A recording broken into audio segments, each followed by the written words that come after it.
Hello दोस्तों, my self Pinky and welcome to our channel made easy with Pinky. आज का हमारा टॉपिक है प्रिंसिपल्स ऑफ ट्रीटमेंट। तो हमने डिजीज़ के बारे में काफ़ी जान लिया है, कैसी होती हैं, किस तरह से फैलती हैं, है ना। बट हमें अगर कोई डिजीज़ हो जाती है तो फर्स्टली जो फैमिली मेम्बर्स हैं उनको क्या स्टेप लेने चाहिए। अगर कोई सिक पर्सन है फैमिली में तो फैमिली को क्या स्टेप लेने चाहिए, यानी कि फर्स्टली क्या करना चाहिए, जैसे कि जिससे जो पेशेंट है वो थोड़ा सा बेटर फील करे, उसको थोड़े टाइम के लिए सुला देना चाहिए, जिससे जो बॉडी है रिलैक्स में आ जाएगी और उसको थोड़ा सा अच्छा फील होगा। और मेडिसिन कब यूज़ करें, मेडिसिन को हम अपने ट्रीटमेंट में कब इन्वॉल्व करें, ये सारी चीज़ें हमारे लिए जानना बहुत ज़रूरी है। तो जैसे कि अभी हमें पता है डिजीज़ के बारे में हम काफ़ी सारी चीज़ें जान चुके हैं। तो दो तरीके हैं ट्रीट करने के। जो पेशेंट होता है इन्फेक्टियस डिजीज़ से, अगर कोई इन्फेक्शन हो रखा है एक मेंबर को, तो दो तरीके से हम उसको ट्रीट कर सकते हैं। तो फर्स्ट क्या है कि जो डिजीज़ के इफ़ेक्ट को रिड्यूस करें, डिजीज़ के इफ़ेक्ट को रिड्यूस करें, फर्स्ट ये मेथड हो जाएगा। सेकेंड जो होगा वो डिजीज़ की कॉज को किल करे, यानी कि जो डिजीज़ का रीज़न है वो उसी को किल कर दे। ये दो तरीक़ों से हम ट्रीट कर सकते हैं। तो फर्स्ट में क्या है, जब फर्स्ट में हम ट्रीटमेंट जो प्रोवाइड करेंगे वो क्या होगा, सिम्टम्स को रिड्यूस करेगा, जो उसके लक्षण है डिजीज़ के उसको कम करेगा। सिम्टम जैसे कि इन्फ्लामेशन हो सकता है, बिकॉज ऑफ इन्फ्लामेशन की थोड़ी सी स्वेलिंग हो जाए, पेन हो जाए, इस तरह की चीज़ें जो बॉडी में हो जाती है डिजीज़ की वजह से। जैसे कि एग्जाम्पल लिया हुआ है, जब फीवर होता है तो जब हम मेडिसिन लेते हैं तो फीवर को थोड़ा सा वो डाउन करने लगता है, यानी कि जो पेन है उसको कम करने लगता है, लूज़ मोशन को कम कर देता है। तो इस तरह से हम उसको ट्रीट कर सकते हैं। अच्छा, बेड रेस्ट के लिए हम बोल सकते हैं, बेड रेस्ट क्या क्या होगा कि जो एनर्जी है वो कंजर्व हो जाएगी और जो हमारी बॉडी है वो बेटर फील करती है ना। कभी देखा भी होगा, जब हम बहुत थक जाते हैं थोड़ा सा अगर हम सो लें तो फिर जब हम उठते हैं तो एक नई एनर्जी हम फील करते हैं, फ्रेश हम फील करते हैं। इस तरह से हम उसको ट्रीट कर सकते हैं, है ना। तो but this kind of symptom directed treatment by itself will not make the infecting microbe go away and disease will not be cured. लेकिन इस तरह के ट्रीटमेंट से हम थोड़ा सा रेस्ट या फिर थोड़ा सा रिलीफ तो दे सकते हैं पेशेंट को, लेकिन जो डिजीज़ है उसके जो माइक्रोब है वो पूरी तरह से बॉडी से जा नहीं सकते। तो उसके लिए हमें क्या करना पड़ेगा, उसके लिए जो माइक्रोब्स उनको किल करना पड़ेगा, है ना, ताकि जो माइक्रोब है वो बॉडी के अंदर ख़त्म हो जाए। अब उसके लिए क्या करना पड़ेगा, जो माइक्रोब्स को मारने के लिए क्या करना पड़ेगा, उसका वन वे है मेडिसिन। तो हम मेडिसिन का यूज़ हम कर सकते हैं। अब हमने पेशेंट को रेस्ट तो दे दिया है थोड़ा सा, तो फिर हमें मेडिसिन का यूज़ करना पड़ेगा, जिससे जो माइक्रोब्स है वो ख़त्म हो जाएं। We have seen earlier that microbes can be classified. अब माइक्रोब्स को कई तरीक़ों से क्लासीफाई किया गया अलग अलग कैटेगरीज में, जैसे वायरस है, बैक्टीरिया है, फंजाई है, प्रोटोजोआ है। तो हर एक ग्रुप का जो ऑर्गेनिज्म है उसकी अपनी बायोकेमिकल प्रोसेसेस होती हैं, लाइफ प्रोसेसेस होती हैं, है ना। तो which is peculiar to that group and not shared with the other groups. जो अलग अलग ग्रुप में होती हैं सबका अलग अलग फंक्शन होता है, सबके अलग अलग सिम्टम्स होते हैं। वायरस के अलग सिम्टम्स होंगे, बैक्टीरिया के अलग सिम्टम्स होंगे, अलग अलग ग्रुप में वो होते हैं और अलग अलग बॉडी पार्ट्स में होते हैं।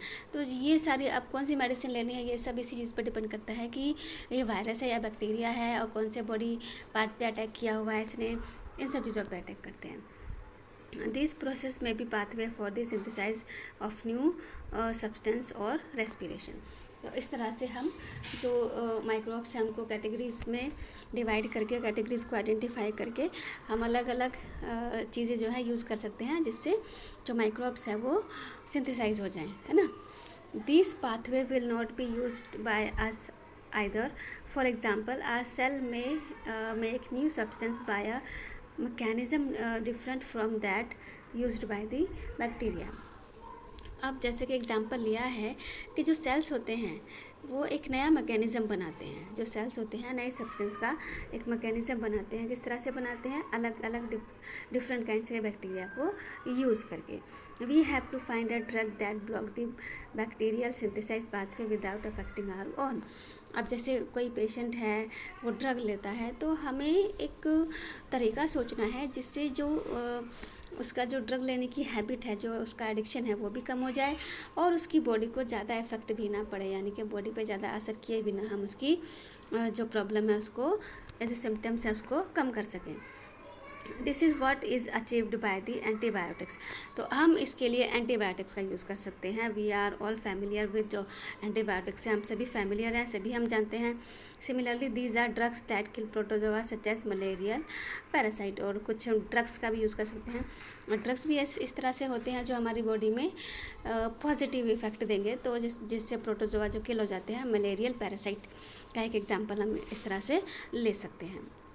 Now, one reason why making antiviral medicine is harder than making antibacterial medicine is that virus have few biochemical mechanism of their own. अच्छा, अब एंटीवायरल जो मेडिसिन है वो हार्डर क्यों है एंटीबैक्टीरियल मेडिसिन से? अब जो अभी जैसे वायरस है तो वायरस के लिए अलग मेडिसिन होगी, बैक्टीरियल अगर कोई इन्फेक्शन है तो उसके लिए अलग मेडिसिन होगा। तो एंटीवायरल मेडिसिन जो है वो हार्डर होती है एंटीबैक्टीरियल मेडिसिन से। ऐसा क्यों होता है? वायरस हैव फ्यू, क्योंकि जो वायरस होते और जो वायरस होते हैं उसके कुछ ही बायोकेमिकल मैकेनिज्म होते हैं हमारी बॉडी पर, मतलब पूरा वो इफेक्ट नहीं कर पाती है, कुछ ही होते हैं। They enter our cells and use our machinery for their life process। अब जिस तरह से जो वायरस बैक्टीरिया होते हैं वो अलग अलग बॉडी पार्ट अपने चूज़ करते हैं और उन्हीं पर अफेक्ट करते हैं, तो कुछ जो वायरस होते हैं वो सेल्स के थ्रू एंटर करते हैं और उनका जो लाइफ प्रोसेस होता है वो अलग अलग तरह से होता है। हमारी बॉडी मशीनरी पर वो अलग अलग तरह से अफेक्ट करते हैं।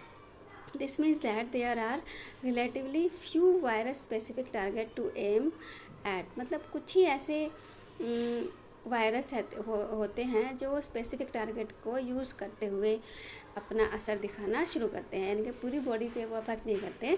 कुछ ही टारगेट होते हैं, बॉडी के जो पार्ट्स होते हैं कुछ ही उनके टारगेट होते हैं जिन पर वो असर करते हैं। Despite this limitation, there are now effective antiviral drug, for example, drugs that keep HIV infection under control। इन्हीं सब चीज़ों को ध्यान में रखते हुए तो कुछ एंटीवायरल ड्रग भी होते हैं जो बनाए जाते हैं, जिस तरह से हम HIV इन्फेक्शन को कंट्रोल कर सकते हैं। एक वो भी ड्रग होता है, अगर हम उसको रेगुलरली यूज़ करते रहें तो HIV इन्फेक्टेड पर्सन है उसके जो इफ़ेक्ट हैं उसको कंट्रोल में रखा जा सकता है। तो इस तरह से हम जो अगर डिजीज़ पर्सन है, इन्फेक्टेड पर्सन है, तो इस तरह से हम कुछ फर्स्टली ट्रीटमेंट उसको दे सकते हैं जिससे वो थोड़ा सा बेटर फील करे। उसके बाद भी अगर हमें लगता है कि ट्रीटमेंट की ज़रूरत है तो फिर हम मेडिसिन इन्वॉल्व कर सकते हैं, डॉक्टर को दिखा सकते हैं, डॉक्टर से कंसल्ट करके हम उसके ट्रीटमेंट को आगे बढ़ा सकते हैं जिससे वो पूरी तरह से फिट हो जाए। तो इस तरह से हम इसको डिफ़ाइन कर सकते हैं। तो आई होप आपको आज का टॉपिक समझ में आया होगा। तो इसी के साथ मैं आज की वीडियो को एंड करती हूँ। Thank you.